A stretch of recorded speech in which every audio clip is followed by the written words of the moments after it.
Hey everyone, Mike here from Watch It Paint It, and in this video I'm going to show you how to get super clean hazard stripes on a model.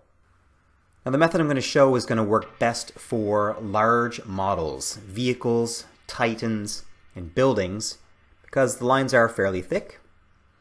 And I'm going to be creating them using this. It's Fine Line Premium Automotive Masking Tape.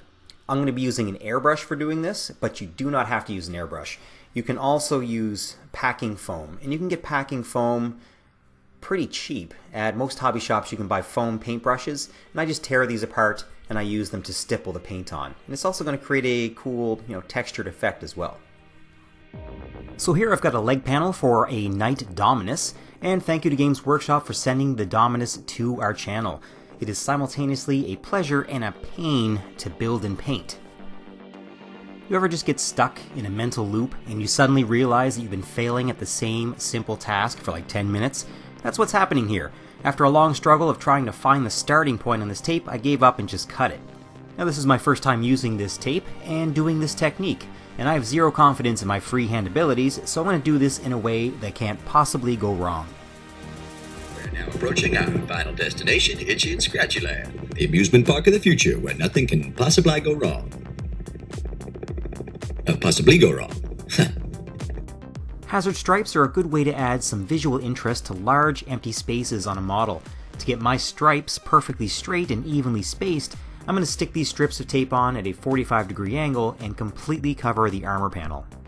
Some people will eyeball the distance between the strips of tape and try to get even lines equally separated, but I don't trust myself to do that. Also, there's over 150 feet of this tape on the roll. I am never going to run out of this stuff. Now, once the entire thing is covered in strips, I'm going to peel off every second strip, and that's going to give me perfectly separated lines. Using the extra tape was a good idea, I think. The lines are perfectly straight and equal in width. Also, this is fun. Who doesn't like peeling tape off of things?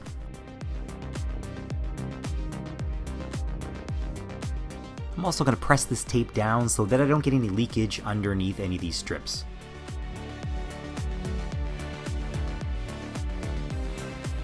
Now to paint my yellow stripes, I'll be using 3 different colors. The first one is a rusty yellowish brown color. This one is XV88 from Games Workshop. I'm going to spray a solid layer of this all over the stripes.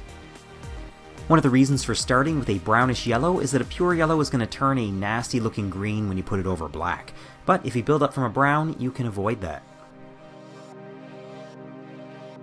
The next color I'm using is Averland Sunset, which is a yellow with just a hint of orange to it. I'm not spraying this all over the stripes. I'm leaving about 20% or so at one end of the armor plate, completely untouched by this brighter yellow color.